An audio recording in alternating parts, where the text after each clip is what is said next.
السلام علیکم۔ اپنے چینل پر آپ کو ویلکم کہتے ہیں۔ روزانہ ایک نئی کہانی سننے کے لیے اس چینل کو سبسکرائب کر لیں، شکریہ۔ جب اماں کے ساتھ سوتی تو لائٹ بند ہوتے ہی کچھ ٹھنڈا ٹھنڈا سا محسوس ہوتا تھا۔ ایک رات اچانک لائٹ آن کی تو انسان تو نہ سمجھ ہے، بہت اسے کبھی صبح صحیح طریقے سے اپنی پرائی کی پہچان نہیں ہو پاتی۔ وہ جن کو ساری عمر اپنے ساتھ مخلص سمجھتا رہتا ہے وہی منافق نکلتے ہیں، اور جن کو شک اور نفرت کی نگاہ سے دیکھتا رہتا ہے وہی اس کے اپنے ہوتے ہیں۔ مگر جب انسان ان باتوں کو سمجھنے لائق ہوتا ہے تو وقت بدل گیا ہوتا ہے۔ میں بھی رشتوں کی پہچان کرتے کرتے اتنی آگے نکل گئی کہ وقت کا خیال ہی نہ رہا۔ دن کے 10 بجے تھے اور ہمارے گھر میں معمول کے مطابق عجیب سا سناٹا اور ہولناکی چھائی ہوئی تھی۔ گھر میں صرف اس وقت ماں اور دادا ہی ہوتے تھے۔ میرے ابا تو اکثر گھر سے باہر ہوتے تھے، میں تو ان کی شکل تک دیکھنے کو ترس جاتی تھی۔ میں باہر گلی کے بچوں کے ساتھ کھیل رہی تھی کہ اماں نے مجھے فوراً اندر جانے کا اشارہ کیا۔ بیٹی جاؤ جاؤ، جا کر اندر کمرے میں سو جاؤ۔ اماں نے دروازے کی طرف نگاہیں جمائے ہوئے کہا تو مجھے کچھ عجیب سا لگا تھا۔ اماں کوئی آ رہا ہے کیا؟ میں نے تجسس سے پوچھا تھا تو انہوں نے میرے منہ پر انگلی رکھ دی۔ کوئی نہیں آ رہا، جاؤ جا کر سو جاؤ، اماں نے مجھے کہا تو میں اندر والے کمرے کی طرف چلی آئی۔ تھوڑی سی دیر بستر پر لیٹنے کے بعد محسوس ہوا باہر کچھ آوازیں آ رہی ہیں۔ نہ چاہتے ہوئے بھی مارے تجسس کے اٹھ کر کھڑی ہو گئی اور دروازے کے پاس آ گئی۔ دروازہ کھول کر باہر صحن میں دیکھا تو اماں کے پاس ایک آدمی بیٹھا ہوا تھا۔ اپنے حلیے سے یہ کوئی پیر فقیر سا لگتا تھا۔ میں نے دیکھا اس کے پاس ایک بڑا سا ٹوکرا تھا اور وہ اماں کے کافی قریب بیٹھا ہوا تھا اور وہ اماں ایک دوسرے سے باتیں کر رہے تھے۔ میں پتہ لگانے کے لیے وہ دونوں کیا باتیں کر رہے ہیں دروازے کی اوٹ لے کر کھڑی ہو گئی کہ اماں نے مجھے ڈانٹ پلا کر کہا، ادھر کیا دیکھ رہی ہو؟ میں نے تمہیں کتنی بار کہا ہے جا کر سو جاؤ۔ پھر میں دروازے سے نہ ہٹی تو اماں نے آ کر دروازہ خود ہی بند کر دیا اور مجھے اندر جانے کا حکم دیا۔ مجبوراً میں آ کر بستر پر لیٹ گئی۔ خیر اماں کی رازداری قائم رہنا تھی سو وہ قائم رہی۔ اس کے بعد میں سو گئی، نیند کی آغوش میں کھوئی تو شام کے تقریباً 7 بجے میری آنکھ کھلی۔ آسمان کا رنگ سرمئی ہو چکا تھا۔ آج گھر میں عجیب سی تبدیلی نظر آ رہی تھی، لیکن وہ کیا تبدیلی تھی میں جان نہیں پائی۔ باہر صحن میں دھوئیں کا راج تھا۔ اماں شام کا کھانا تیار کر رہی تھی، وہ کسی گہری سوچ میں ڈوبی ہوئی تھی، جبکہ دادا ابو جو چلنے پھرنے سے معذور تھے چارپائی پر بیٹھے اماں کو کھانا جلدی پکانے کے حکم صادر کر رہے تھے۔ وہ ہمیشہ تلخ لہجے میں ہی رہتے، کبھی ٹھیک سے بات نہ کرتے۔ تھوڑی دیر گزری تھی کہ ابا بھی لڑکھڑاتے ہوئے گھر آ گئے۔ ان کے گھر آنے کا وقت یہی ہوتا تھا۔ گاؤں میں عموماً لوگ 7-8 بجے سو جاتے ہیں۔ ابا بھی تقریباً سونے سے گھنٹہ پہلے ہی گھر آیا کرتے تھے، یہ تو ان کا معمول تھا۔ اماں کو میں نے کئی بار یہ کہتے ہوئے سنا تھا کہ ابا کو نشے کی عادت ہے، اس لیے وہ گھر لیٹ آتے ہیں۔ خیر ابا گھر آئے تو اماں نے مزاج کے اکثر بدل گئے۔ نہ جانے کیوں آج وہ بڑی گھبرائی ہوئی سی لگ رہی تھی۔ ابا کے آتے ہی انہوں نے باہر صحن میں چارپائی بچھا دی۔ آج گرمی ہی، ادھر باہر سو جاؤ۔ اماں کے کہنے کی دیر تھی کہ ابا چارپائی پر ڈھیر ہو گیا۔ اماں نے روٹی ان کے سامنے رکھی اور مجھے گھورنے لگی، یعنی اشارہ واضح تھا کہ میں بھی کھانا کھا کر اندر چلی جاؤں۔ مجھے آج سمجھ میں نہیں آ رہا تھا کہ اماں ہر وقت مجھے کمرے میں بند کیوں رکھنا چاہتی تھی۔ مجھے اب کوفت ہوتی تھی۔ اسکول جاتی تو واپسی پر بھی اماں گھر میں بند رکھتی، باہر جا کر کھیلنے نہ دیتی۔ قسمت سے اگر چلی بھی جاتی تو واپس بلا لیتی۔ خیر میں آ کر کمرے میں سونے کے لیے لیٹ گئی۔ تھوڑی دیر میں امی بھی فارغ ہو کر بستر میرے پاس آ گئی۔ انہوں نے آتے ہی کمرے کی بتی گل کر دی۔ بیٹا آج تم یہیں سو جاؤ، انہوں نے شفقت سے میرے سر پر ہاتھ پھیرتے ہوئے کہا۔ ہاں ماما، مجھے بھی اکیلے میں ڈر لگتا ہے، میں نے اپنی ماں سے لپٹتے ہوئے کہا۔ ایسے میں مجھے یوں لگا جیسے میرے پاؤں سے کوئی سرد سی چیز ٹکرا رہی ہو۔ اماں یہ ٹھنڈا ٹھنڈا کیا ہے؟ میں نے ماں سے پوچھا۔ کچھ نہیں ہے بیٹا، تو سو جا۔ اس کے بعد مجھے لگا جیسے کمرے میں کوئی موجود ہو، بغیر زیادہ آہٹ کیے کچھ عجیب سا شور، کچھ ہلچل۔ اماں لائٹ جلا کر دیکھو، مجھے لگتا ہے کمرے میں چوہا ہے۔ ارے نہیں بیٹیا، کچھ نہیں، تو سو جا، کہا نا اماں۔ مجھے پیار سے بہلانا چاہا، لیکن میں اتنی آسانی سے ٹلنے والی نہیں تھی۔ خیر بڑی مشکلوں سے مجھے نیند آئی۔ صبح اٹھی تو گھر میں معمول سے بڑھ کر سناٹا تھا۔ ہمارا گھر تو پہلے ہی سائے سائے کرتا تھا۔ آج اٹھ کر دیکھا تو گھر سے اماں بھی غائب تھی۔ کمرے میں کپڑے بکھرے ہوئے تھے، الماریوں کے پٹ کھلے ہوئے تھے، جبکہ کھڑکیاں دروازے احتیاطاً بند کر دیے گئے تھے۔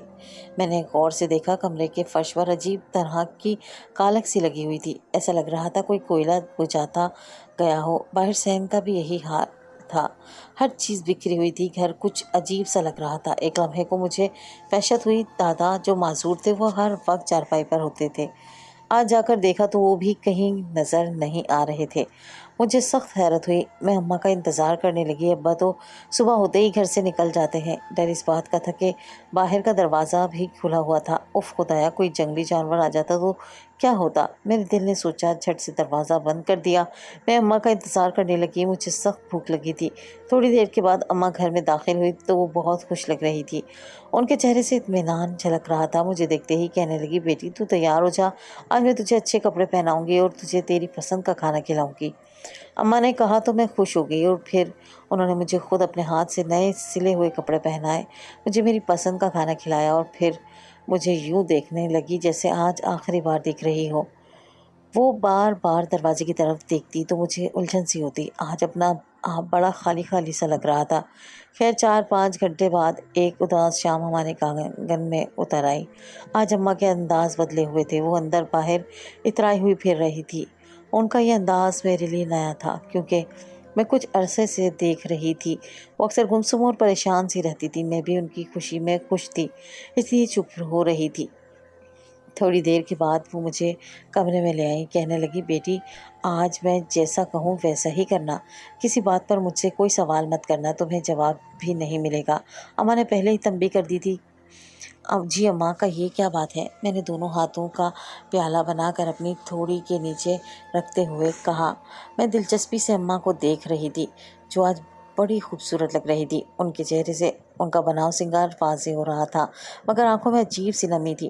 بیٹی آج تم یہیں سونا، اور کوشش کرنا کہ جب تمہارے ابا گھر آئے تو تم بھی کمرے میں ہی رہنا، باہر نہیں آنا، سمجھ گئی؟ اماں نے مجھے پیار سے کہا۔ ویسے بھی آج وہ میری اتنی فرمائشیں پوری کر چکی تھی کہ آج ان کی بات ماننے کا دل چاہ رہا تھا۔ تھوڑی دیر کے بعد شام کا اندھیرا پھیل گیا۔ اماں کا اشارہ پاتے ہی میں اندر کمرے میں آ گئی۔ وہ اور دادا ابو باہر بیٹھ کر مسلسل باتیں کرنے لگے، کوئی جرح سی تھی جو مسلسل کسی بات پر ان کے درمیان ہو رہی تھی۔ کمرے میں آ کر میں سونے کا ناٹک کرنے لگی۔ ابا ابھی تک گھر نہیں آئے تھے۔ میری آنکھوں پر نیند طاری ہو رہی تھی۔ نیند کی وادی میں کھونے سے پہلے مجھے واضح محسوس ہوا کہ میرے پاؤں کے نیچے ساتھ کچھ ٹھنڈا ٹھنڈا سا لگ رہا ہے۔ میں خاموش لیٹی رہی۔ اماں کی ہدایت ایسی ہی تھی، آج کوئی ہلچل نہیں تھی۔ شاید ابا گھر نہیں آئے تھے۔ اماں جلد ہی کمرے میں آ گئیں۔ دادا ابو بھی تقریباً سو گئے تھے۔ اماں نے آتے ہی کمرے کی بتی بجھا دی اور باہر کی جانب دیکھنے لگی۔ ان کی نظریں صحن کی طرف لگی ہوئی تھی۔ میں بار بار ان کی بے چینی دیکھتی، کیونکہ میں نیند سے کب کی بیدار ہو چکی تھی۔ اماں کا بے چین رویہ مجھے بھی پریشان کر رہا تھا۔ وہ مجھ سے کئی دنوں سے بات تک نہیں کر رہی تھی، یا شاید مجھے ان کی پریشانی کا اندازہ نہیں تھا۔ اسی سب کے بیچ میں مجھے نیند آ گئی اور میں نے آنکھیں موندی۔ ابھی مجھے سوئے ہوئے تھوڑی ہی دیر گزری تھی کہ کمرے کے اندر کسی کی آہٹ کا احساس ہوا۔ میں ہڑبڑا کر اٹھ بیٹھی اور کمرے میں آنکھیں پھاڑ پھاڑ کر ادھر ادھر دیکھنے کی کوشش کرنے لگی۔ اتنے میں ٹارچ کی تیز روشنی میری آنکھوں سے ٹکرائی۔ میں نے ٹارچ کی روشنی میں دیکھا، ٹارچ پکڑے والا ایک لمبا تڑنگا آدمی تھا۔ میں اسے پہچان نہیں پائی۔ اس سے پہلے کہ میں چیخ مارتی، اماں نے آگے بڑھ کر میرے منہ پر ہاتھ رکھ دیا۔ میں بول بھی نہیں پائی۔ انہوں نے بڑی مشکل سے مجھے اپنے گود میں اٹھایا اور اس آدمی کو اشارہ کیا۔ وہ آدمی میرے بٹ کی جانب بڑھا جہاں پر میں سوئی ہوئی تھی۔ جس جگہ مجھے ٹھنڈا ٹھنڈا محسوس ہوا تھا، وہ شخص وہیں رک گیا اور اماں مجھے اٹھاتی تیزی سے کمرے سے باہر بھاگی۔ اماں کی اس عجلت نے مجھے حیران پریشان کر رکھا تھا۔ اماں بھاگتی ہوئی دروازے تک آئی تو سامنے سے ابا حضور آتے نظر آئے۔ ابا کی چال آج بھی لڑکھڑا رہی تھی۔ ابا کو دیکھتے ہی اماں حواس باختہ ہو گئی۔ یہ مجھے لے کر جلدی سے اندر کی طرف بھاگی کہ اتنے میں وہ آدمی باہر آ گیا۔ اماں پھر سے باہر کی جانب بھاگی۔ باہر ایک پرانی سی جیپ کھڑی تھی۔ اماں نے اب میرے منہ سے ہاتھ ہٹا دیا۔ اب اس حد تک میں بھی صورتحال کو سمجھ گئی تھی کہ چپ بیٹھی رہوں۔ اماں مجھے لے کر گاڑی کی پچھلی نشست پر بیٹھ گئیں اور وہ آدمی گاڑی چلانے لگا۔ گاڑی فراٹے بھرتی روڈ پر چلنے لگی۔ گاڑی کی لائٹ میں میں نے آخری بار ابا کا چہرہ دیکھا تھا۔ وہ شاید بھاگتے ہوئے ہماری جیپ کی طرف آ رہے تھے، لیکن شاید وہ بہت پیچھے رہ گئے تھے۔ تقریباً 1 گھنٹہ جیپ چلتی رہی۔ اس کے بعد ہم ایک تنگ سی گلی میں داخل ہو گئے۔ اب جیپ کا اندر جانا مشکل تھا۔ تب وہ اپنی جیپ سے اترا اور اماں کو بھی اترنے کا کہا۔ اماں مجھے لے کر آگے آگے چلنے لگی۔ یہ ایک اجنبی جگہ تھی جہاں پر میں کسی کو نہیں جانتی تھی۔ یہاں پر گھر بھی بڑے بڑے تھے اور لوگوں کا طرز زندگی بھی کافی عالیشان لگتا تھا۔ اماں مجھے لے کر اسی طرح کے عالیشان بنگلے میں داخل ہو گئیں۔ آج کے حساب سے وہ مجھے ایک معمولی سا گھر لگتا تھا، لیکن جیسے اس زمانے میں ابا کا گھر ہوا کرتا تھا، اس کے مقابلے میں یہ گھر کسی بنگلے سے کم نہیں تھا۔ ابھی رات کا آخری پہر ہوگا۔ ہم لوگ گھر کے اندر آئے تو اماں نے مجھے آتے ہی ایک نرم گرم بستر پر لٹا دیا، جو اتنا مخملی اور ریشمی تھا کہ مجھے اس پر لیٹتے ہی نیند آ گئی۔ اس کے بعد مجھے کچھ ہوش نہیں رہا۔ صبح کو میری آنکھ کھلی تو اماں میرے پاس ہی بیٹھی ہوئی تھیں۔ وہ مجھے غور سے دیکھ رہی تھی۔ اپنے پہلو میں اماں کو دیکھ کر سکون کا ایک احساس ہوا، میرے دل میں اتر گیا۔ اماں ہم کہاں آ گئے ہیں؟ میں نے حیرت سے پوچھا تو وہ مسکرا کر بولی، بیٹی فکر نہیں کرو، ہم جہاں بھی آئے ہیں ہمارے لیے یہی بہتر ہے۔ انہوں نے یہ کہہ کر مجھے اٹھایا۔ ان کی بات میں سمجھ ہی نہیں تھی۔ خیر، یہاں پر آ کر مجھے پتہ چلا کہ زندگی کتنی حسین بھی ہو سکتی ہے۔ یہاں پر لوٹے سے پانی استعمال کرنے والا نظام نہیں تھا، بلکہ واش روم اور ہر جگہ پر نل کے لگے ہوئے تھے جن میں خود بخود پانی آتا تھا۔ میں گاؤں کی زندگی کی ستائی ہوئی تھی۔ اگرچہ میری عمر اس وقت 8-9 سال تھی، مگر پھر بھی میں زندگی کی آسائش کا لطف اٹھانے کی حیثیت رکھتی تھی۔ یہاں آ کر میں بہت خوش تھی۔ ابا سے تو میں پہلے بھی نہیں ملتی تھی، وہ بھی مجھ سے کوئی بات نہیں کرتے تھے۔ میں ابا کا چہرہ رات گئے تک ہی دیکھ پاتی تھی، جب وہ لڑکھڑاتے ہوئے گھر آتے تھے یا پھر صبح سویرے جب وہ گھر سے باہر نکل رہے ہوتے۔ اس کے علاوہ میرے ابا سے کوئی میرا رشتہ تعلق نہیں تھا، بجالے جو انہوں نے مجھے کبھی ایک بار بھی پیار کیا ہو۔ میں دن رات اسی طرح تڑپتی رہتی تھی، کوئی میری تنہائی مٹانے والا بھی نہیں تھا۔ لیکن یہ محلہ بڑا خوبصورت تھا، یہاں کے لوگ بڑے سلجھے ہوئے لگتے تھے۔ اب میں نے محسوس کیا تھا کہ اماں ہر وقت میرے ساتھ ہی ہوتی ہے۔ جس اجنبی کے ساتھ ہم یہاں پر آئے تھے وہ بھی کبھی کبھی اس گھر کا چکر لگا لیتا۔ اب میں انہیں پرویز انکل کہنے لگی تھی۔ تقریباً کافی دن گزر جانے کے بعد امی نے مجھ سے کہا کہ اب سے تمہارے پاپا پرویز ہیں۔ یہ سن کر مجھے خاصی حیرت ہوئی، مگر پھر بھی ان کی بات ماننا پڑی۔ میں پرویز انکل کو پرویز ابو کہنے لگی۔ اسی دن شام کو ہمارے گھر کچھ آدمی آئے۔ ان میں ایک مولوی صاحب تھے، جبکہ 5-6 لوگ اور بھی تھے۔ ان میں ایک عورت بھی تھی جو بار بار اماں کو گہری نظروں سے دیکھ رہی تھی۔ تھوڑی دیر کے بعد ایک مولوی صاحب تشریف لائے۔ انہوں نے آتے ہی دعا کرنا شروع کر دی اور کچھ لمحوں کے بعد وہاں بیٹھے مہمانوں کی زبانی مجھے پتہ چلا کہ اماں کا نکاح ثانی ہو گیا تھا۔ اس بات نے مجھے حیران کر دیا۔ اس وقت میں شادی کا مفہوم تو نہیں سمجھی تھی، مگر اتنا جان گئی تھی کہ اماں نے مجھے یہ کیوں کہا تھا کہ اب میرے ابو پرویز انکل ہیں۔ خیر، میں یہاں پر بھی خوش تھی کیونکہ زندگی کی ہر آسائش مجھے میسر تھی۔ اماں مجھ پر خاص توجہ دینے لگی تھی۔ پرویز انکل مجھے خوش رکھتے تھے۔ میں اس گھر میں اپنی زندگی بھرپور طریقے سے جی رہی تھی۔ اماں مجھے باہر کھیلنے کے لیے جانے کی اجازت نہ دیتی، مگر میں کبھی کبھار چھپ کر باہر نکل جاتی۔ ایک دن یوں ہی گلی میں باقی لڑکیوں کے ساتھ کھیل رہی تھی، پھر کھیلتے کھیلتے ہم گھر سے تھوڑا دور نکل آئے۔ وہاں سے واپسی آ رہی تھی کہ ایک تیز رفتار گاڑی میرے پاس آ کر رکی۔ اس گاڑی میں سے ایک آدمی نکلا جو کچھ جانا پہچانا سا لگ رہا تھا، لیکن میں نے اس آدمی کو کہاں دیکھا تھا یہ میں نہیں جانتی تھی۔ مجھے کچھ دھندلا سا عکس ذہن میں یاد آ رہا تھا۔ بہرحال میں اس کی طرف حیرت سے دیکھ رہی تھی کہ وہ آگے بڑھا اور میرے اس ننھے سے وجود کو اپنی آہنی گرفت میں مضبوطی سے پکڑ کر گاڑی میں بٹھا دیا۔ میں چیختی بلکتی رہ گئی، مگر اس نے میری ایک نہیں سنی۔ میری نگاہوں نے آخری منظر یہ دیکھا کہ دروازے کی اوٹ سے جھانکتی چیختی میری ماں مجھے دیکھتی ہی رہ گئی اور وہ آدمی گاڑی میں بھر کر مجھے وہاں سے لے گیا۔ راستے بھر میں چیختی چلاتی رہی، اس سے پوچھتی رہی کہ تم کون ہو، مجھے کہاں لے کر جا رہے ہو، مگر اس نے مجھے کچھ نہ بتایا۔ تقریباً 6-7 گھنٹے کے مسافت کے بعد یہ گاڑی ایک خوبصورت سے گھر کے سامنے رکی۔ یہ گھر اس گھر سے قدرے بہتر تھا جہاں ہم رہا کرتے تھے۔ آدمی مجھے محبت و شفقت سے اندر لے کر گیا۔ اس نے مجھے کچھ خواتین سے بھی ملوایا۔ ان لوگوں نے مجھے بہت پیار کیا۔ بعد میں مجھے بتایا گیا کہ یہ میرے اپنے ہی ہیں، میرے رشتہ دار، یعنی کہ میرے چچا کا گھر ہے۔ جب مجھے یہ پتہ چلا کہ یہ لوگ میرے اپنے ہیں تو میرے دل نے سکون کا سانس لیا، لیکن میں یہ نہیں جانتی تھی کہ یہاں رہنے کے لیے یہ وجہ کافی نہیں ہے، کیونکہ میں اپنی امی سے بہت پیار کرتی تھی۔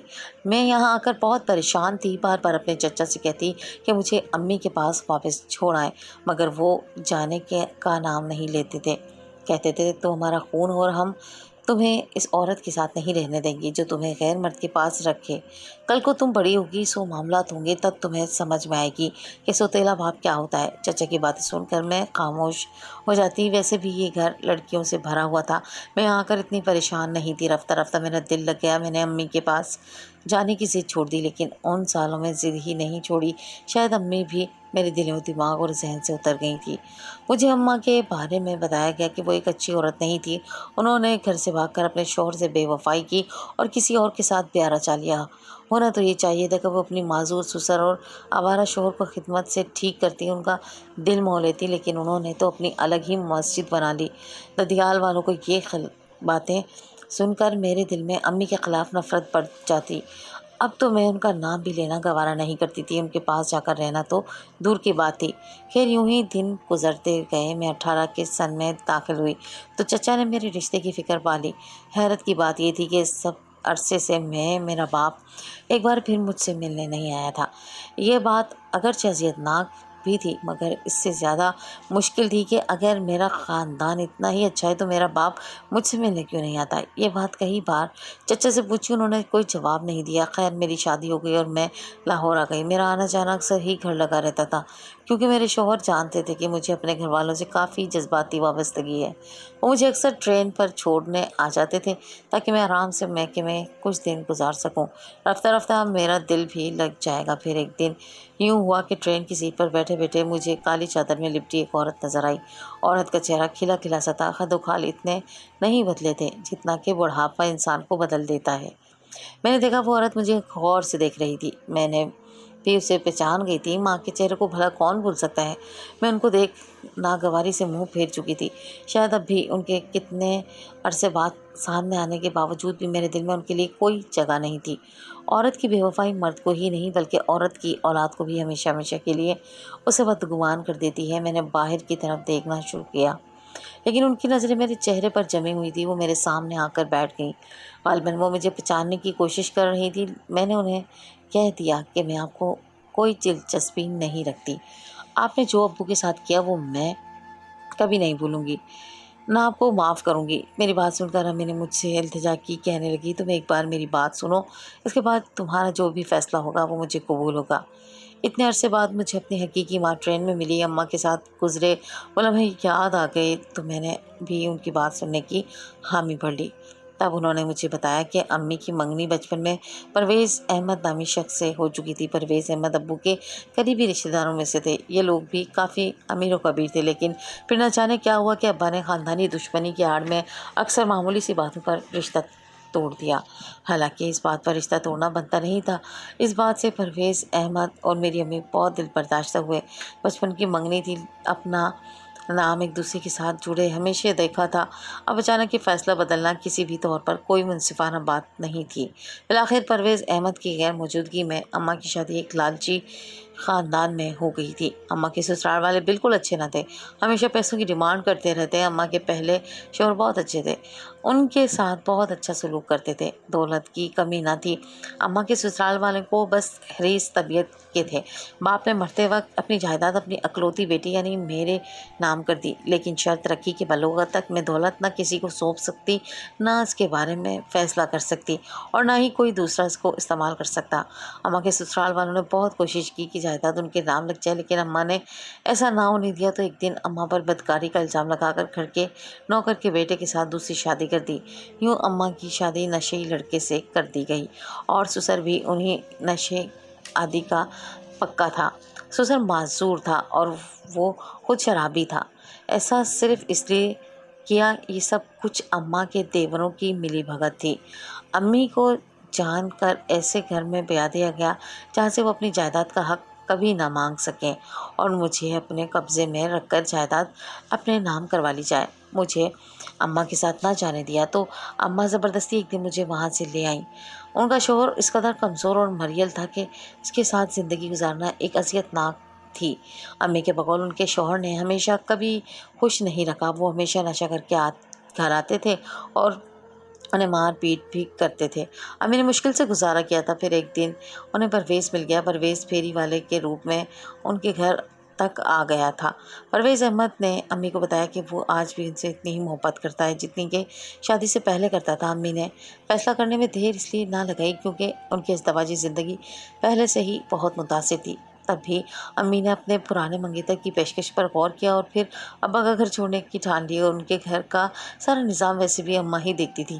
پھر وہ دن بھی آ گیا جب انہوں نے دھیرے دھیرے اپنا زیادہ تر قیمتی سامان اور اپنی ضروری اشیاء احمد پرویز کے ذریعے اس کے گھر میں منتقل کر دیں۔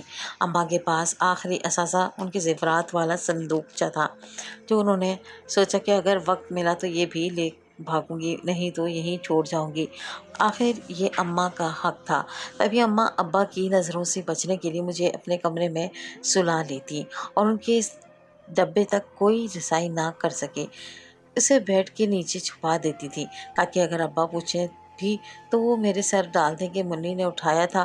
ابا زیورات پر کڑی نظر رکھتے تھے کیونکہ وہ ہر ہفتے بیوی سے کوئی نہ کوئی چھوٹی موٹی چیز بیچ کر اپنے رشتے کا بندوبست کرتے تھے۔ بھائیوں کی جانب سے امی کا یہی کل اثاثہ تھا، وہ اسے یوں لٹا نہیں سکتی تھی۔